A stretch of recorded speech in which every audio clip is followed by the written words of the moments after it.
Welcome to another video, Top 14 Foods Causing Cancer. Every year, almost 10 million people die from cancer. This statistic has prompted scientists to explore the potential link between diet and the disease. Their research has raised questions about how often certain foods can be consumed and whether they should be avoided altogether. While some headlines may suggest avoiding certain foods entirely, the truth is far more complicated. Some carcinogens, or cancer-causing compounds, originate from packaging materials rather than the food itself, while other foods pose no risk unless consumed in excessive amounts. Still, some foods do present a genuine cancer risk. In today's video, we look at the science-backed truth behind cancer-causing foods and drinks. As always, this video is educational and does not constitute medical advice. We begin with number 14, too much sugar. While it's true that all cells in your body, including cancer cells, use sugar, glucose, from the foods you eat as an energy source, research shows that eating sugar does not necessarily lead to cancer. However, this fact made people think that cutting back on sugar could starve cancer cells and stop them from growing. While this idea has some truth to it, sugar alone does not cause cancer. The American Institute for Cancer Research says there is an indirect link between eating a lot of high-sugar foods and getting cancer.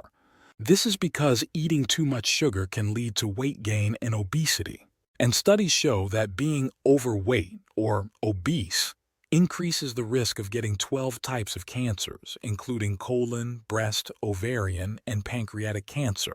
So, while reducing sugar alone cannot directly starve cancer cells, it's still important to reduce sugar intake to help prevent weight gain, obesity, and the associated increased cancer risk.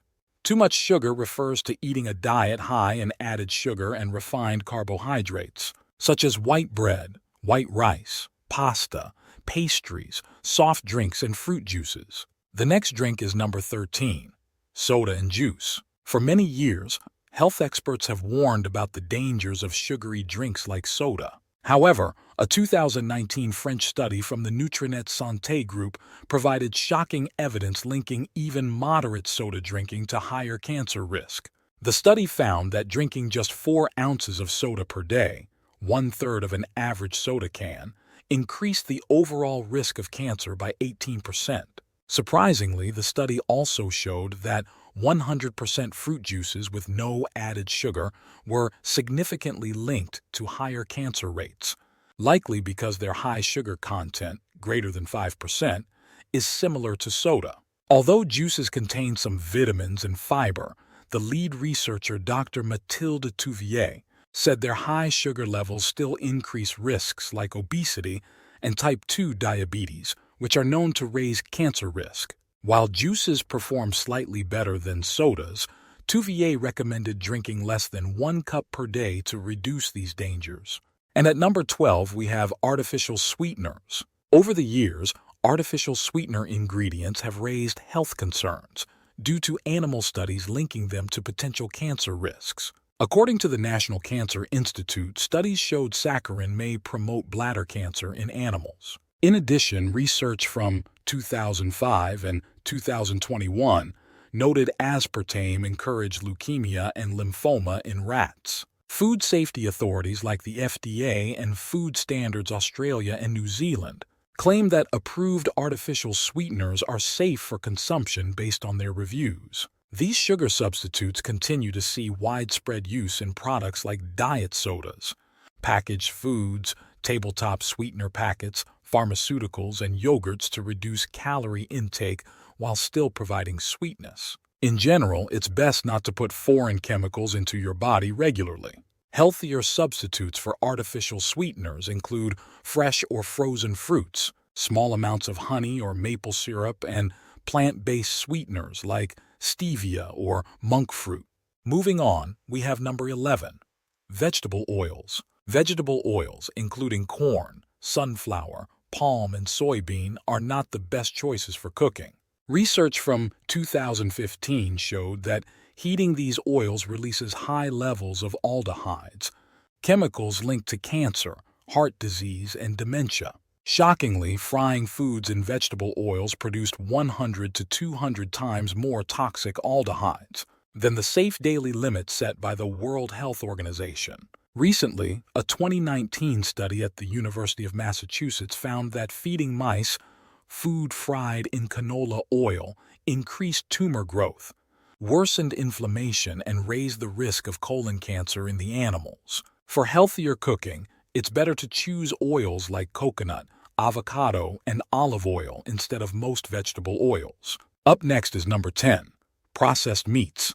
In 2015, the International Agency for Research on Cancer, which is part of the World Health Organization, issued a warning that processed meats, such as those that are salted, cured, fermented, or smoked, may increase the risk of cancer. This is because the preservatives and chemicals used in processing, such as nitrites and sodium, can damage cells and potentially lead to cancer. This claim is well supported by scientific evidence, including an analysis of data from 10 studies that found consuming 50 grams of processed meat per day raises the chances of developing colorectal cancer by 18%. According to Cancer Research UK, processed red meat like ham, bacon, salami, and hot dogs poses the highest risk, with an estimated 3% of all cancers linked to its consumption. Still, experts say that this is a reason to limit processed meat, not cut it out. The occasional hamburger in an overall healthy diet shouldn't hurt you.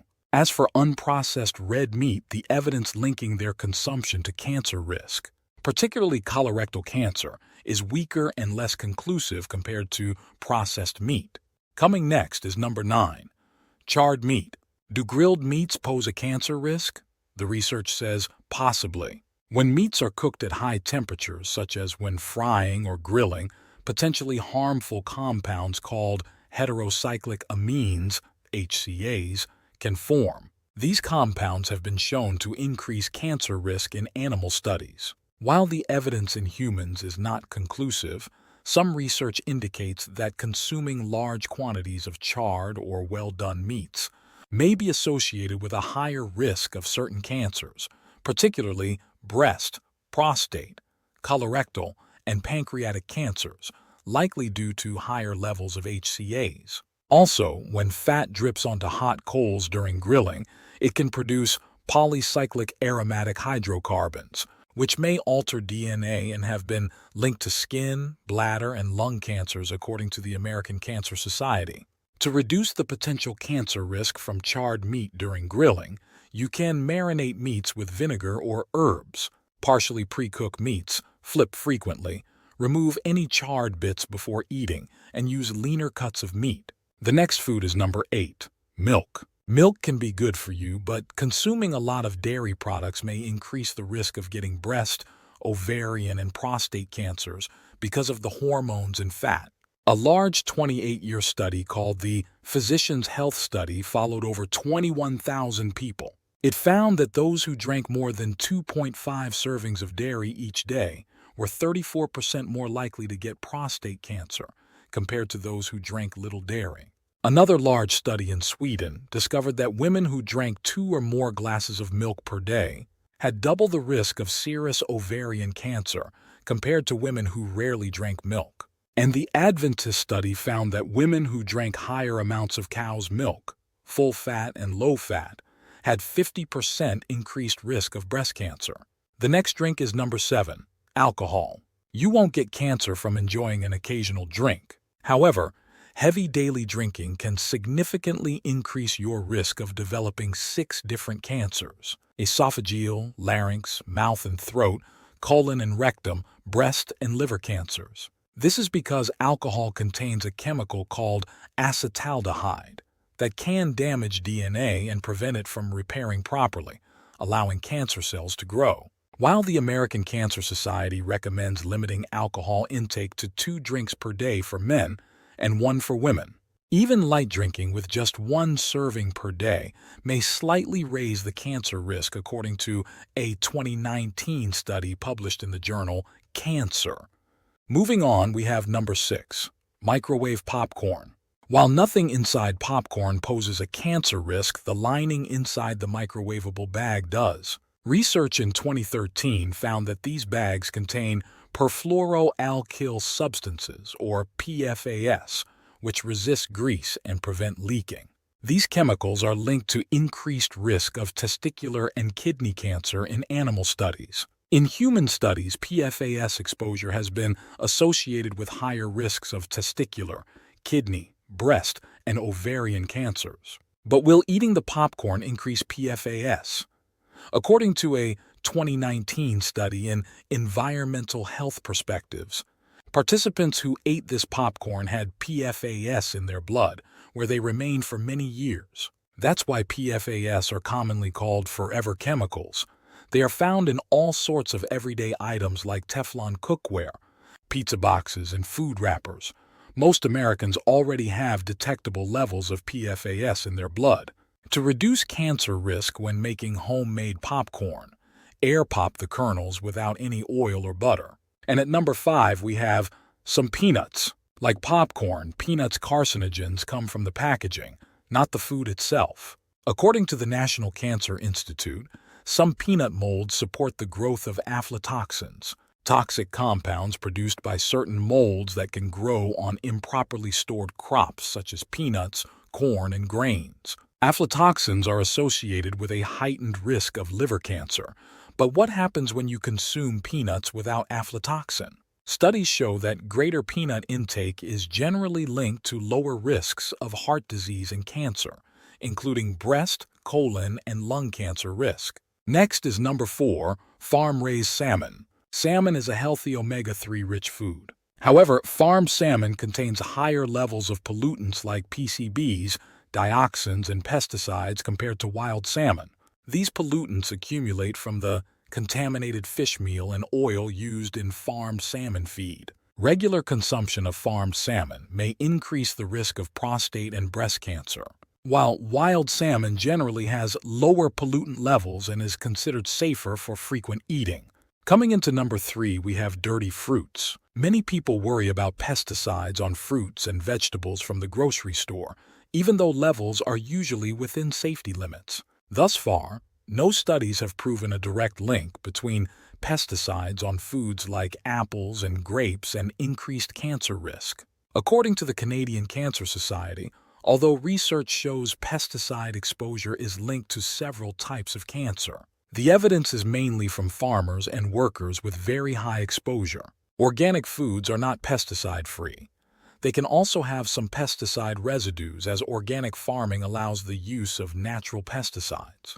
But they are generally at lower levels than conventional produce with synthetic pesticides. To reduce pesticide intake, wash, scrub, or peel fruits and vegetables before eating to remove surface residues. Next is number 2, ultra-processed foods. Ultra-processed foods, UPF, such as instant noodles, chicken nuggets, white bread, potato chips, French fries, and margarine, have long been linked to obesity, but recent research reveals their connection to cancer as well. A 2023 study found that for every 10% increase in ultra-processed food consumption, there was a staggering 19% increased risk of ovarian cancer and a 16% increased risk of dying from breast cancer. These industrial-made foods containing 5 or more ingredients and high amounts of fructose, salt, and additives designed to mimic natural flavors have been implicated in various cancers. According to a 26 study in the International Journal of Cancer, eating 5 slices of white bread per day doubles a person's risks of kidney cancer. Also, wheat grown in Western countries is widely sprayed with the herbicide glyphosate, which is classified as probably carcinogenic to humans by the World Health Organization in 2015. In 2022, the Hong Kong Consumer Council discovered that over 90% of margarine with vegetable oils contained the carcinogen glycidol. In addition, brown, crispy potato chips and French fries contain acrylamide, a carcinogenic compound formed when certain foods are cooked at high temperatures, also found in cigarette smoke. Animal studies have consistently shown that exposure to acrylamide increases the risk for several types of cancer. Moreover, a British study analyzing data from over 470,000 individuals linked high salt consumption to a 40% higher risk of stomach cancer. Consequently, limiting or avoiding these inflammatory ultra-processed foods is crucial not only for maintaining a healthy weight, but also for reducing the risk of various cancers. And at number 1, we have GMO. Genetically modified organisms, GMOs, have been a topic of debate for years. While some studies suggest a potential link to cancer, the evidence isn't conclusive and research is ongoing. But GMOs are everywhere, including in most food derivatives made from conventional corn, soybeans, and canola. So, should you eat GMOs? Comment below. Personally, I stay away from them, but you should make dietary choices that you're comfortable with. If you enjoyed this video, like, share, and subscribe, and click on notifications so you never miss a video. The next video to watch is Top 11 Nutrients to Destroy Cancer Stem Cells. And don't forget to get your free anti-inflammatory diet plan from the link below.